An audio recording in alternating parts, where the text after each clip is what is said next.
اٹھاتے ہوئے میدان میں آ کر کھڑی ہو گئی ہے. دیکھیے ایک تو آپ یہ سمجھ لیجئے کہ پاکستان کی سیاست میں موسم کی بڑی اہمیت ہے. جب بھی اکتوبر شروع ہوتا ہے، اکتوبر سے لے کے مارچ تک یہ جو 6 مہینے ہیں یہ سیاسی جماعتوں کی چاندی ہوتی ہے. اچھا. اس کی وجہ یہ ہے کہ ان شدید سردی کا کچھ عرصہ نکال دیں تو جو یہ خوشگوار موسم کا، یعنی ٹھنڈے ہوتے ہوئے موسم کا اور پھر ٹھنڈے سے گرم ہوتے ہوئے موسم کا، اس کی وجہ یہ ہے کہ اس میں جلسے ہوتے ہیں، جلسے جلوس کیے جاتے ہیں، کرنا آسان ہوتا ہے، لوگ کمفرٹیبلی نکل آتے ہیں. جون جولائی کی گرمی میں کوئی بھی جلسے جلوس کے لیے نہیں نکلتا، تو اس لیے بہت کم اس دور میں، یعنی ان دنوں میں جلسے رکھے جاتے ہیں. یہ آئیڈیل ٹائم تو یہ ایک آئیڈیل ٹائم ہوتا ہے. جیسے ہی یہ موسم آتا ہے اچانک سیاستدانوں کو یاد آ جاتا ہے کہ جناب حکومت بڑی زیادہ مہنگائی بھی ہو گئی ہے، مہنگائی بھی ہو گئی ہے، اور یہ بھی ہو گیا اور وہ بھی ہو گیا، یہ سارے کام ہو گئے ہیں، تو لہٰذا عوام جو ہے وہ میری رہنمائی کے لیے بےتاب ہے، تو لہٰذا مجھے نکلنا چاہیے. تو ایک تو یہ موسم ہے. اب تو نکل آئی ہے. اچھا نہیں، یہ دوسری بات یہ ابھی ریگولر ہی نکلے ہیں، اس میں کوئی زیادہ پریشانی کی بات نہیں. دوسری بات یہ ہے کہ انہوں نے جس چیز سے امید لگائی ہوئی ہے، میں آپ کے بریک پر جانے سے پہلے جو آپ کو روک رہا تھا، آپ نے کہا کہ جی بریک آ گئی تھی، تو وہ یہ ہے کہ وہ امید چھوڑ دیں. اس کی وجہ یہ ہے کہ میری معلومات یہ ہے کہ وہ مسئلہ حل ہو گیا. وہ جو ایک تعیناتی کا مسئلہ ہے وہ مسئلہ میوچلی انڈرسٹینڈنگ سے حل ہو چکا ہے، میری معلومات یہ ہے. اچھا. تو لہٰذا اس امید پہ اگر آپ کچھ کرنا چاہتے تھے تو وہ نہ کریں. اب آپ ویسے اپنا شوق پورا کریں، ضرور کریں، جلسے ولسے کریں، اس سے خون گرم رکھنے کا ایک بہانہ ہے. لیکن تیسری بات اور یہ ہے کہ آپ نے اب تک ہماری پیاری اپوزیشن کے کسی منہ دہنے مبارک میں سے یہ لفظ سنا کہ ان کے پاس ان مسائل کا حل ہے؟ مہنگائی کا حل تو دے رہے ہیں، وہ حل کیا ہے؟ دیکھیے عمران خان کے پاس بھی حل نہیں تھا، لیکن انہوں نے ایسا پوز کیا تھا کہ ان کے پاس حل ہے. یہ تو ایسا پوز بھی نہیں کر رہے. انہیں تو اندازہ ہی نہیں ہے کہ مسائل کیا ہیں. اچھا یہ ابھی مولانا کے فرما رہے تھے کہ آئی ایم ایف کا چراغاہ بنا دیا. اچھا آپ آئیں گے تو پھر کیا کریں گے؟ آئی ایم ایف سے پھر کیا کریں گے؟ ایک مذہبی جماعت کے لیڈر تھے، جب نواز شریف کی پہلی حکومت گری نا، اور تو اس زمانے میں پی ٹی وی پر تمام مذہبی جماعتوں کو اور تمام سیاستدانوں کو، سیاسی سربراہوں کو کہا گیا کہ آپ آئیں اور اپنا منشور پیش کریں. تو اس میں ایک مذہبی جماعت کے سربراہ بھی آ گئے، اللہ بخشے وہ اللہ کے حضور پیش ہو چکے ہیں. تو ان سے پوچھا گیا کہ جناب یہ بتائیں کہ ملک کے معاشی مسائل کا حل کیا؟ انہوں نے کہا تنخواہیں بڑھا دیں گے. انہوں نے کہا ٹھیک ہے. انہوں نے کہا تنخواہیں، فراد زیدی صاحب سوال کر رہے تو انہوں نے کہا تنخواہیں بڑھا دیں گے لیکن پیسہ کہاں سے لائیں؟ دیکھیں جب تنخواہیں بڑھائیں گے تو پیسہ بھی آ جائے گا. انہوں نے کہا نہیں یہ بتائیں کہ تنخواہیں بڑھانی ہے، دینے کا پیسہ کدھر سے؟ دینے کا پیسہ کہاں سے؟ انہوں نے کہا دیکھیں جب ہم تنخواہیں دیں گے تو تنخواہیں زیادہ ہو جائیں گی، اب معاشی مسئلہ حل ہو جائے گا. بات یہ ہے کہ ان کے پاس زیادہ سے زیادہ مسائل کا حل یہی ہے کہ تنخواہیں بڑھا دیں گے. اچھا جی کہاں سے پیسے آئیں گے؟ نہیں تنخواہیں بڑھا دیں گے تو پیسے آ جائیں گے. بجلی بھی سستی کر دیں گے. یہ دیکھیے بجلی سستی کرنا یہ سارا پاکستان کے اندر ایک ٹیکنیکل کام ہے. پاکستان کے مسائل انفارچونیٹلی موجودہ پولیٹیکل کلاس کے بس سے باہر ہیں. یہ بذات خود ایک مسئلہ ہے، یہ مسائل حل نہیں کر سکتے. بذات خود ایک مسئلہ، مسائل حل نہیں کر سکتے. بہرحال ساتھ صاحب آپ کی جانب آتے ہیں. ہاں ایک منٹ عمر باب، اس سے یہ بات قطعاً مراد نہ لی جائے کہ خدا نخواستہ میں جمہوریت کا دشمن ہوں.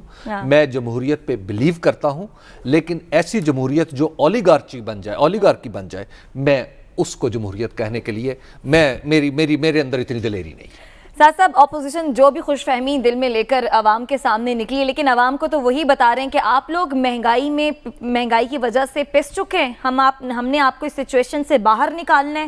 روڈ میپ بھی دے دیا ہے کہ آپ کو باہر نکالنے کے لیے ہم نے اب مظاہرے کرنے ہیں.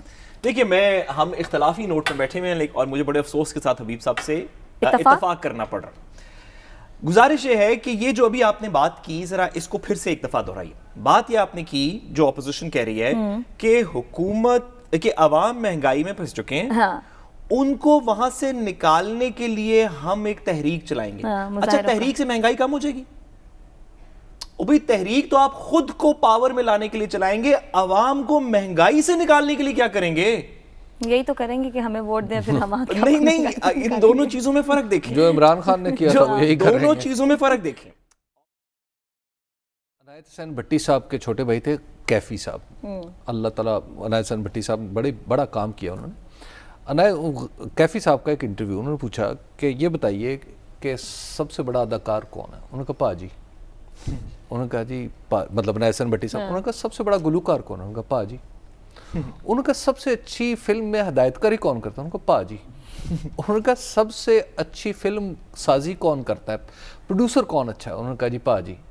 تو بات یہ ہے کہ اب صورتحال یہاں پہ یہ ہے کہ آپ کسی سے پوچھیں, آپ پی ایم ایل این سے پوچھیں کہ مہنگائی کیسے کم کرو گے, یہ معاشی مسئلہ ہے, وہ کہیں گے نہیں پا جی, مطلب میاں صاحب نہیں, میاں صاحب کر لیں گے نا. نہیں بھائی کیسے کریں گے, نہیں وہ میاں صاحب. اچھا بلاول صاحب کی کسی پارٹی رکن سے پوچھ رہے ہیں کہ کیسے کریں گے, بلاول صاحب نہیں وہ کیسے کریں گے, پالیسی کیا ہوگی, پالیسی کیا ہوگا, انٹرسٹ ریٹ کیا ہوگا. ابھی جیسے مولانا فضل الرحمان فرما رہے تھے کہ آئی ایم ایف کی چراگاہ بن گیا. اچھا جی فرض کریں پی ڈی ایم کی حکومت آ گئی, تو کیا آپ کہیں گے کہ آئی ایم ایف کے پیسے نہیں دینے ہم نے, یا آپ کہیں گے آئی ایم ایف خبردار تم نے پاکستان کی طرف منہ کیا, ہم تمہارا منہ توڑ دیں گے؟ کیا کریں گے آپ؟ کیا آپ ورلڈ بینک کو کہیں گے ورلڈ بینک ہمیں تمہیں کوئی پیسہ نہیں چاہیے تم سے, آپ کیا کریں گے؟ اچھا کیا آپ جیسے عمران خان صاحب جب نئے نئے آئے تھے نا, تو آپ کو یاد ہوگا کیا لطیفے تھے, ایک معاف کیجیے گا, اچھا وہ لطیفہ یہ تھا کہ میں کہہ رہا ہوں وہ لطیفے سنا رہے تھے, وہ لطیفے یہ تھے کہ جناب وہ کیکڑا میں سے تیل نکلے گا سمندر میں سے, وہ ایک کے پی کے ایک شہر میں سے جناب وہاں پہ تو نلکے لگاتے ہیں گیسیں آ جاتی ہیں, وہاں نلکا لگاتے تیل نکل آتا ہے. اب مسئلہ یہ ہے کہ کیا کریں گے آپ؟ اچھا ہم فیصل آباد میں دھوبی گھاٹ میں ٹیوب ویل لگائیں گے تو تیل نکلے گا, ہے نا, پورے پاکستان میں بانٹیں گے. وہ آج کل ایک صاحب ہیں فیصل آباد کے, انہیں بڑا دعویٰ ہے کہ وہ بھی قوم کی رہنمائی کرنا چاہتے ہیں, اور وہ تقریباً اسی طرح کے ہیں جس طرح کے ہماری پہلے رہنمائی کرتے رہے ہیں. وہ یہ چھوڑ دیں اب وہ نام ان کا دعویٰ یہ ہے, وہ بیسیکلی سوشل میڈیا پہ زیادہ مشہور ہیں ایک لطیفے کے طور پہ. تو ان کا دعویٰ یہ ہے کہ وہ سولر انرجی سے وہ سب پیٹرول بھی بنا لیں گے, پانی کو پیٹرول میں تبدیل کر دیں گے, اور چینی بھی بنا لیں گے, اور وہ کہتے ہیں کہ میں مفت دوں گا.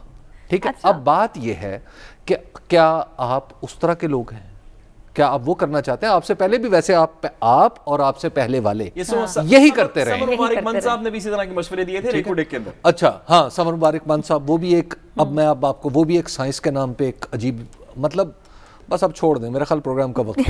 ٹھیک ہے صاحب آپ کچھ کہنا چاہتے ہیں؟ دیکھیے میں یہ کہنا چاہتا ہوں کہ بڑی سمپل سی بات کہ پاکستان اب ہماری عوام, ہماری قیمتیں, ہماری پاپولیشن, ہمارے نوجوان ایک ایسی سچویشن میں پہنچ چکے ہیں جہاں پہ صرف سیاسی نعروں سے بات آگے چلی گئی. بڑی اچھی بات ہے, اس حکومت کو جانا چاہیے جی, ٹھیک ہے جانا چاہیے. جو بھی حکومت غلط پرفارم کرے گی اس کو جانا چاہیے.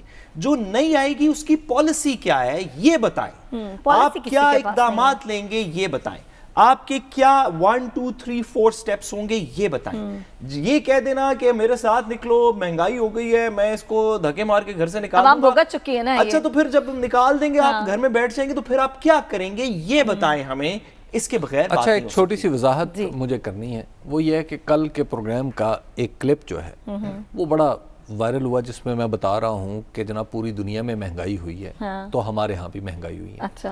تو لوگ مجھے اس بنیاد پہ گالیاں بھی دے رہے ہیں کہ جناب تم نے یہ نہیں بتایا کہ انکم دوسرے ملکوں میں کیا ہے. تو میں نے کل کے پروگرام میں انکم بھی بتائی تھی, بالکل آپ نے جی ڈی پی کے حوالے سے بھی بات کی تھی کہ کس ملک کی قوت خرید وغیرہ کیسے ہیں.